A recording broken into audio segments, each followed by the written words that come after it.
If you grew up in the 1950s, 60s, or even the early 70s, there was a specific sound that could instantly halt every conversation, freeze every moving foot, and send a bolt of anticipation through an entire household.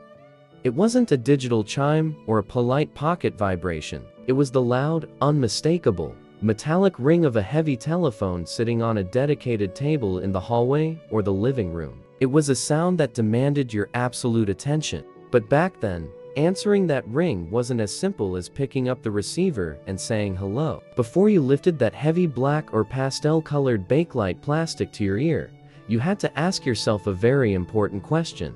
Is this call actually for me? Or am I about to interrupt the neighbors? Long before fiber-optic cables, smartphones, and private digital lines became the standard of modern communication, millions of households across the United States and the United Kingdom shared a single, interconnected piece of technology. It was called the party line. For the younger generation today, the idea sounds completely alien, almost like a plot from a spy movie. But for those of us who lived it, the party line was simply a standard, everyday reality of suburban and rural life. It meant that your household shared a physical telephone line with 4, or sometimes as many as 8 other families down your street or across your valley. When the phone rang, it didn't just ring in your house, it rang in everyone's house. To navigate this bizarre, shared world, our society had to develop a completely unwritten, highly complex code of conduct. It was a unique system of manners, patience, and community awareness known simply as party line etiquette. It required you to be a good neighbor, a disciplined listener, and occasionally, a master of dealing with local busybodies. Today, we are going to step back into the era when your business was truly the neighborhood's business. We are going to lift that heavy receiver, listen for the dial tone, and rediscover the lost world of the shared rotary phone. Let's begin by remembering exactly how we knew the call was ours to answer, the forgotten language of the ring pattern. Because everyone on the party line shared the exact same wire, the telephone company had to figure out a way to let individual households know the call was actually meant for them. The solution was brilliant in its simplicity, but it required everyone in the house to have the listening skills of a telegraph operator. They used distinctive ring patterns. If you lived on a shared line, your phone number didn't just consist of digits. It was tied to a specific sonic signature. For example, your house might be assigned one long ring. When a call came through, the phone would emit a long, steady chime. If that happened, you knew it was your turn to answer. But a few seconds later, the phone might ring again. This time, it would be 2 short rings. That was the signal for the Miller family living 3 doors down. Or perhaps it would ring, 1 long and 1 short, which meant the call was for Mrs. Gable at the end of the lane. As a child growing up in this era, you learned this language by heart. You could be deep in play in the back garden or reading a comic book in your bedroom, completely ignoring the first few rings. But the exact millisecond your family's specific pattern sounded, your brain clicked into gear and you ran for the hallway. Of course, the setup created a massive test of human curiosity. Every single time the phone rang with the neighbor's pattern, every person in every house on that line knew someone was receiving a call. The temptation to find out what was happening down the street was incredibly intense. This brings us to the first major rule of party line etiquette: the gentle lift of the receiver. If you needed to make an urgent call, or if you were just plain nosy, you would walk up to the telephone table,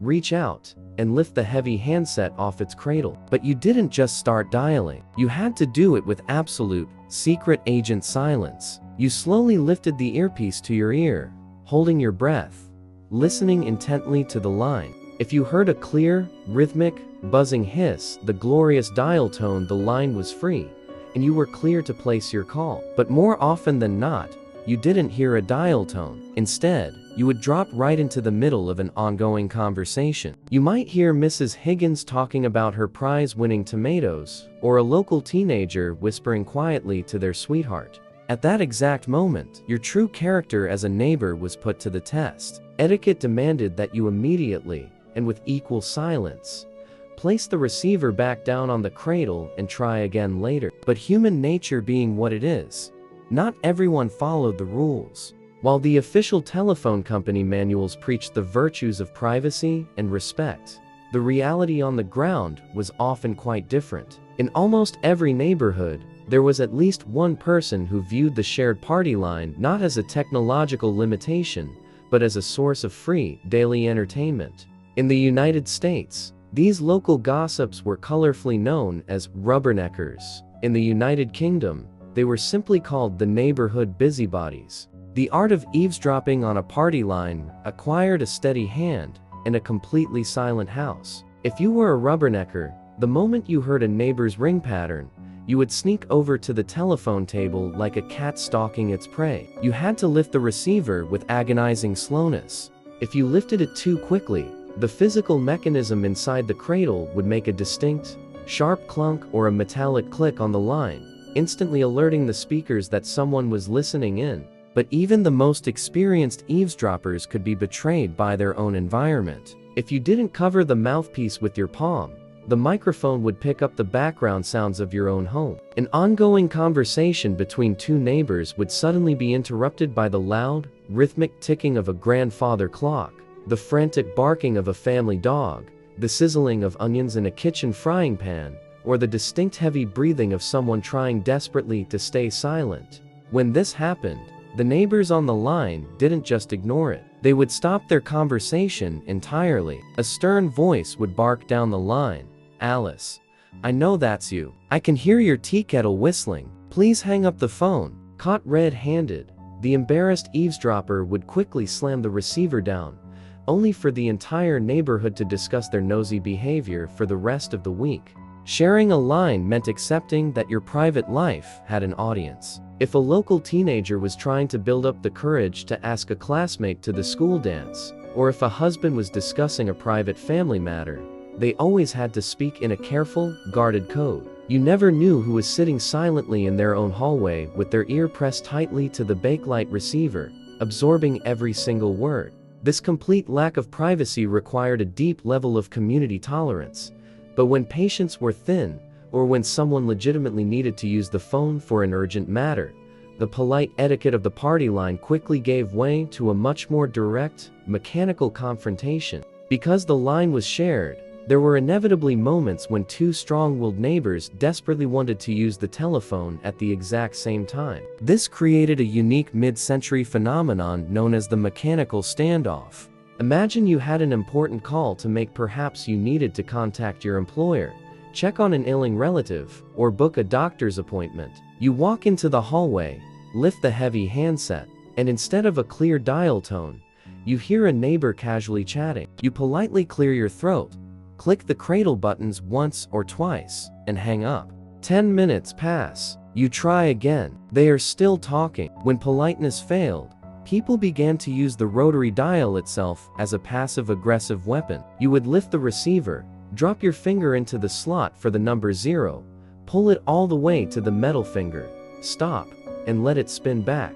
The rapid click-whir of the mechanism would send a loud, disruptive pulse down the wire, directly into the ears of the people speaking. It was the mid-century equivalent of flashing your high beams at a slow driver, a clear signal that said, "Your time is up. Clear the line." However, if the conversation was an endless stream of neighborhood gossip, a simple click wasn't enough. That's when you had to break the ultimate rule of politeness and interrupt the call directly. You would click the cradle firmly and state with a clear, firm voice, "Excuse me, I'm sorry to interrupt, but I have an urgent matter and I need the line, please." Most of the time, the neighbors would apologize and hang up immediately. But if you encountered a particularly stubborn user who refused to yield, the law itself actually stepped in to police the party line. By the late 1950s and 1960 seconds, many states in the US and local authorities in the UK passed official laws regarding shared lines. It became a recognized legal offense to refuse to yield a party line if someone declared a legitimate emergency, such as needing to call the fire department,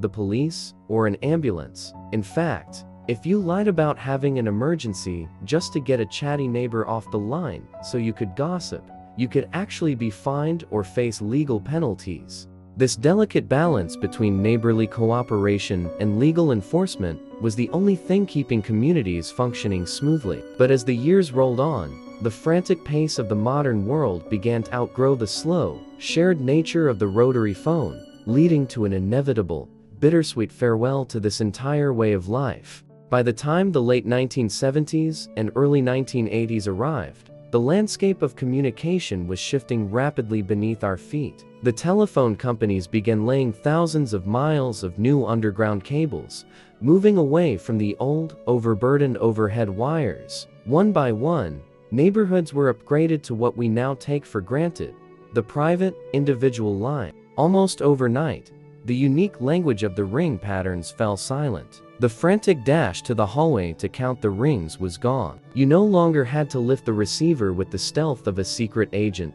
and you never again had to listen to the heavy breathing of a neighbor listening in on your private conversations. For most people, this transition was celebrated as a massive leap forward for privacy and convenience. But looking back at that transition today, it's hard not to feel a slight, bittersweet pang of nostalgia for the world we left behind.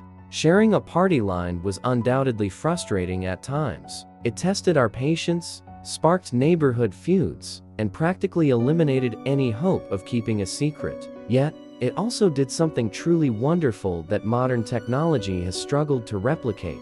It constantly reminded us that we were part of a living, breathing community. It required us to actively practice patience. It forced us to share, to negotiate, and to respect the needs of the families living right next door. In a very literal way, the party line connected us to our neighbors, weaving our daily routines, our struggles, and our celebrations into a shared neighborhood tapestry. Today, we carry powerful pocket computers that can connect us to anyone on Earth instantly, yet we often feel more isolated from our immediate neighbors than ever before. We no longer know the rhythms of the families down the street, and we certainly don't share a wire with them. The heavy Bakelite rotary phone, the polished telephone table in the hallway, and the unique etiquette of the shared line have all vanished into history. But for those of us who lived through that golden era, those memories remain as clear and sharp as a physical bell chime. The heavy Bakelite rotary phone, the polished telephone table in the hallway,